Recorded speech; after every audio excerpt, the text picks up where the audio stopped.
मेरा नाम अब्दुल मुईद है और मैं पाकिस्तान का नेशनल 400 मीटर रिकॉर्ड होल्डर हूँ और मैं कुछ ऐसा गायब रहा हूँ इंजरीज की वजह से और थोड़ा सा मेंटल हेल्थ की वजह से। अब मैं पूरी मेहनत कर रहा हूँ और कोच के साथ मिल के ट्रेनिंग कर रहा हूँ। इंशाल्लाह बहुत जल्द मैं सरप्राइज़ देने वाला हूँ। ओलंपिक एक अलग ही चीज़ है। ओलंपिक के लिए जो फैसिलिटीज़ जो इक्विपमेंट चाहिए वो पाकिस्तान में तो है नहीं एक टेक्निकल इवेंट के लिए, ठीक है। और दूसरी बात ये है कि इंजरीज गेम का पार्ट होती है। इंजरीज जब होती है प्लेयर सबसे पहले तो मेंटली लूज हो जाता है।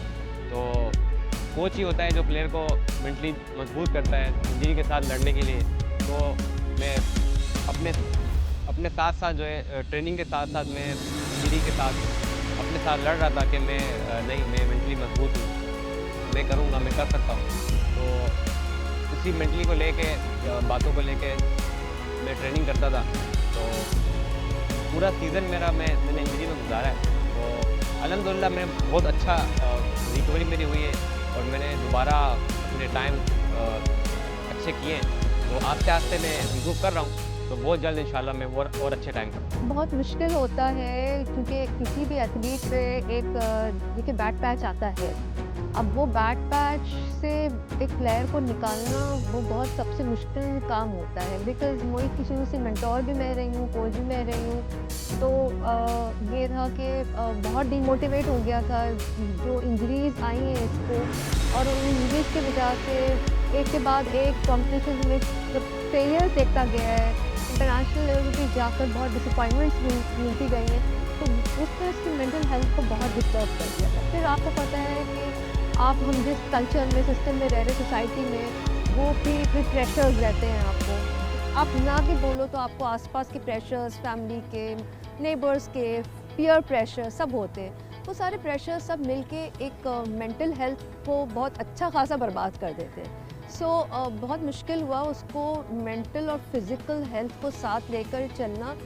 और लेकिन अल्हम्दुलिल्लाह पिछले 2-3 महीने से काम कर रही हूँ, बहुत कोशिश की है और अभी भी कर रही हूँ और अल्हम्दुलिल्लाह मुझे नज़र आ रहा है बहुत चेंज आया है और बहुत फिज़िकली बॉडी आपकी ना रिस्पॉन्ड करती है जब आप मेंटली थोड़े से सेट हो जाते हैं। बहुत ज़्यादा जो एथलीट्स को प्रॉब्लम आता है मेंटली एकदम डिमोटिवेट होकर डिस्टर्ब हो जाते हैं। अच्छा, फिर बोलते नहीं हैं। बाज़ प्लेयर्स का ये होता है कि वो अंदर ही अंदर अपने रखते हैं, ठीक है ना, वो बोलते नहीं हैं।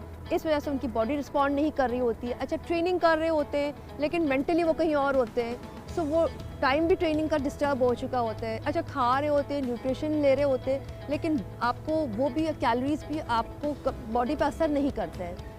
ये एक साइकिल होता है जो पूरा डिस्टर्ब हो जाता है लेकिन अनफॉर्चुनेटली हमारे पास इस चीज़ को देखा नहीं जाता। मैंने भी बहुत कोशिश की थी कि इसकी मेंटल हेल्थ की जो डिस्टर्ब था, मैंने बहुत कोशिश ये की कि इसको थेरेपिस्ट के साथ थेरेपी भी करवाऊँ, बट इसका यही अगेन होता है कि हर एथलीट अलग रिस्पॉन्ड करता है। तो इसको ये था कि नहीं, आप ही मेरी थेरेपी करो, आप ही मेरी मेंटोरिंग करो because I don't want to go to to a new person.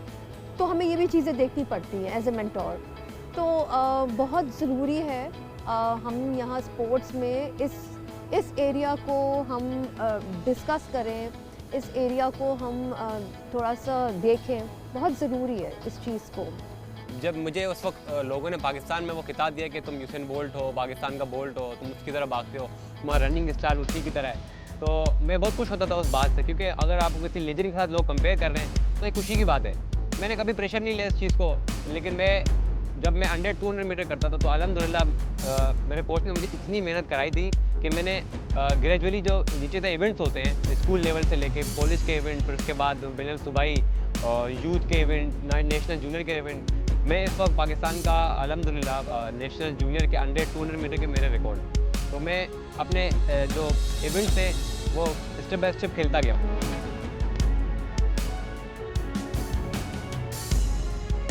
Nadeem ने मैं अगर आप उसको बोलें तो इस वक्त हमारे पास अल्फाज नहीं है कि हम बोल सकें कि भाई उसने जो मेहनत की है। हर प्लेयर का ख्वाहिश होता है कि वो अपना मुल्क का तराना ओलंपिक में जाके बजाए, सारे दुनिया खड़े होकर आपके तराना को सुने। तो उसी तरह का मेरा भी यही ख्वाहिश है कि मैं इतनी मेहनत करूं कि जब मैं खेलने के लिए जाऊँ, क्योंकि जब फर्स्ट टाइम जब मैं यहाँ पे आया तो जब ट्रेनिंग स्टार्ट की तो मेरे कोच ने मुझे टारगेट दिया कि आप जो इवेंट खेल रहे हो वो तो आपका इवेंट है, लेकिन आप जब जीतते हो उस इवेंट को, अब जीत ख़त्म, अब नेक्स्ट टारगेट सोचो। तो जिससे मैंने आपको बताया कि मैं अपने ग्रेजुएशन इवेंट खेलता गया हूँ। उसके बाद जब कोच ने इंटरनेशनल टारगेट देने शुरू किए तो मेंटली भी उसी हिसाब से मैं खुद को रखता था कि यार नहीं, वो जो साउथ एशिया का जो इवेंट्स है वो जीतना है, फिर एशियन लेवल में जाके जीतना है, कॉमनवेल्थ में जीतना है, फिर जाके ओलंपिक आता है, एक लेवल आता है। तो मैं उसी के लिए मेहनत कर रहा हूँ इतने अरसे से। तो अपने कोच के साथ इंशाल्लाह मेहनत जारी है और मायूस नहीं हूँ, मैं करता रहूँगा इंशाल्लाह ज़रूर। मुझे 10 साल हो गए, मैंने अल्हम्दुलिल्लाह मैं 12, 13 या 14 कंट्री जा चुका हूँ अभी तक इंटरनेशनल। बाहर के प्लेयरों से भी अल्हम्दुलिल्लाह बातचीत होती रहती है, तो कोच के साथ भी चीज़ें डिस्कस करता हूँ। जहाँ तक फैसिलिटीज़ की बात है तो बात सारी फैसिलिटी, हम जब बोलते हैं फैसिलिटीज़ तो इक्विपमेंट आती है सारी। हम जब स्प्रिंटर हैं, स्प्रिंटर जब भाग रहा है तो स्प्रिंटर अपने पेस को कैसे जज करेगा, वो सारी बायोमैकेनिक की पूरी सारी चीज़ें होती हैं। बायोमैकेनिक की चीज़ें तो पाकिस्तान में है ही नहीं। यही चीज़ मैं अपने कोच के साथ डिस्कस करता हूँ कि अगर बायोमैकेनिक होता कि जहाँ मेरी बॉडी पोस्चर ख़राब है, मैं तक रहा हूँ, मुझे कितनी वीकनेस हो रही है, किस जगह मैं वीक हो रहा हूँ, मेरा स्टेप कहाँ आ रहा है, कहाँ नहीं आ रहा, ये पूरा एक साइंस है।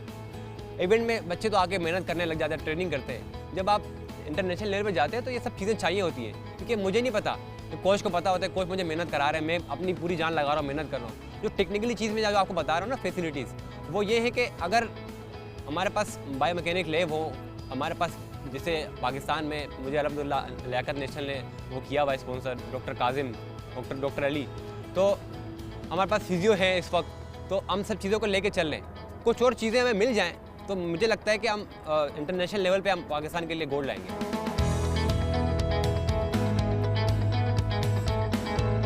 मैं Pakistan sport board, Pakistan athletic federation of Pakistan में इन दोनों का शुक्रिया अदा करता हूं, क्योंकि ये वो इदारे हैं जो हमें मौका देते हैं, हमें इंटरनेशनल इवेंट्स देते हैं कि हम जाके अपना जो है अपना टैलेंट दिखाएं, अपना सब जितना हार्डवर्क हम करते हैं वो हम लोगों को दिखाएं। तो मैं शुक्रिया अदा करना चाहता हूँ, और भी उनको भी काम करने की ज़रूरत है, क्योंकि इवेंट्स और ट्रेनिंग कैंप्स आते हैं बाहर। तो Pakistan sport board, Pakistan athletic federation of Pakistan, उनको चाहिए कि हमारे जो यंग एथलीट जो मतलब नेशनल चैम्पियन है उनको ट्रेनिंग के लिए बाहर भेजें, या फिर बाहर के कोचेस को यहाँ बुलाएं, या फिर पूरा सिस्टम एक होता है उसको लेके चले। तो मुझे लगता है कि हम इंटरनेशनल लेवल पर जीत जाएंगे। पाकिस्तान इंटरनेशनल लेवल पर जितने भी इवेंट्स थे वो जीत जाएगा। मुझे अभी भी याद है जब मैंने पाकिस्तान का रिकॉर्ड किया था ईरान में, उसके बाद 1 महीने के बाद इवेंट था कजाकिस्तान में, वो वर्ल्ड कॉन्टिनेंटल था, तो उसमें मैं ब्रॉन्ज हुआ था, तीसरा हुआ था। तो उसमें इंडियन ओलंपियन था, इंडिया का रिकॉर्ड होल्डर था, तो मेरा पूरा टारगेट था कि मैं उसको बीट करूं, और पूरा इंडियन 2 एथलीट ने उसमें 400 मीटर में। मैंने फाइनल के लिए क्वालिफाई किया, सेमीफाइनल जीत के जब फाइनल हुई रेस तो मेरा पूरा टारगेट था कि मैं उसको बीट करूं। हम पूरे रेस हम साथ रहे, फर्स्ट कजाकिस्तान का हुआ है, सेकंड वो हुआ है, हम दोनों ने डिप किया है। जो इंडियन दूसरा जो एथलीट था उसको तो मैंने क्लियर बीट कर दिया था। तो जब कंपटीशन होता है ग्राउंड में तो हम देखते नहीं है सामने वाला, और अगर सामने इंडिया हो तो हम लोग बिल्कुल भी एक अलग ही लेवल पे हमारा जज्बा चला जाता है। फनी इंसिडेंट तो बहुत हुआ है। वो रिसेंटली जब वर्ल्ड मिलिट्री गेम में गया था मैंने वहाँ गोल किया था अल्हम्दुलिल्लाह, तो वहाँ पर यह सीन हुआ, 400 मीटर तो मैंने गोल कर लिया था, अब उसके नेक्स्ट डे 200 मीटर का फाइनल था। तो फाइनल जब मैं भागा हूँ, मुझे ये फील हुआ कि मैं फर्स्ट हो गया हूँ। जब मैंने स्क्रीन देखा, जब आप फिनिश करते हो ना तो वो उनके सेंसर लगे होते हैं, तो स्क्रीन में सारे नाम आते गए। तो फर्स्ट वेनेजुएला आया, सेकंड तुर्की आया, थर्ड मेरे ख्याल से कोई और दूसरी कंट्री था। मुझे छोटे उस पर नाम लिखवाया। मैं जब मुझे फील हुआ कि जब भागते तो हमें फील हो जाता कि हमारी पोजीशन क्या है, क्योंकि हमने सब ने एक साथ फिनिश किया था। तो मैं एकदम से ना मैं इतना जज्बाती हुआ, मैं भागते हुए गया उनके पास, जिनके पास वो होता है स्क्रीन होता है ना। मैंने उनको जाके बोला कि भाई मैं फर्स्ट हुआ हूँ। तो वो मुझे कह रहे हैं कि आप प्लेयर हो, आप बात नहीं कर सकते। मैं कह रहा हूँ भाई मुझे दिखाओ मैं फर्स्ट हुआ हूँ। तो ऊपर से हमारे वो ऑफिशियल आए, उन्होंने आके बोला आप हट जाओ, मैं बात करता हूँ। मैंने बोला सर मैं फर्स्ट हुआ, मैं ऐसा लूँगा ही नहीं। तो सर कह रहे हैं मैं बात करता हूँ तो चला जा। फिर उन्होंने जाके उनसे बात किया, उन्होंने चेक किया, क्योंकि कभी कभी वो मशीन है मसला हो जाता है। तो फिर दोबारा उन्होंने चेक किया, मैंने स्क्रीन में देखा मेरा नाम तीसरे पे आ गया। मैंने बोला मैं फर्स्ट हुआ, मैं तीसरा भी नहीं हुआ। फिर कुछ देर बाद उन्होंने जाके चेक किया प्रॉपर, जो फर्स्ट वाला था और मैं था, हम दोनों ने बिल्कुल ही साथ फिनिश किया, विनर वाला और मैंने। तो वही मतलब माइक्रो सेकंड का फ़र्क था, तो उसमें मैं जीत गया था। मैसेज तो हर किसी के लिए यही है कि जो मुझे प्यार करते हैं मुझे प्यार करते रहें भाई, मुझे मेरे लिए दुआ करते रहें। मैं मेहनत कर रहा हूँ, मेहनत करता रहूँगा इंशाल्लाह। तो जितने भी हमारे जो यंग हैं एथलीट, जो किसी भी स्पोर्ट्स में किसी भी फील्ड में हैं, वो अपना मेहनत करते रहें। असल में कंसिस्टेंसी है, वो आप करते रहोगे, एक टाइम आता है, टाइम लग जाता है, ऊंच नीच आती है ज़िंदगी में भी, स्पोर्ट्स में भी, तो ये सीखने की बात है। तो हम लगे रहें, करते रहें। आप मुझे 1 साल बाद इंशाल्लाह इंटरनेशनल लेवल पे गोल्ड लाते हुए देख रहे हैं। पाकिस्तान ऑलवेज जिंदाबाद।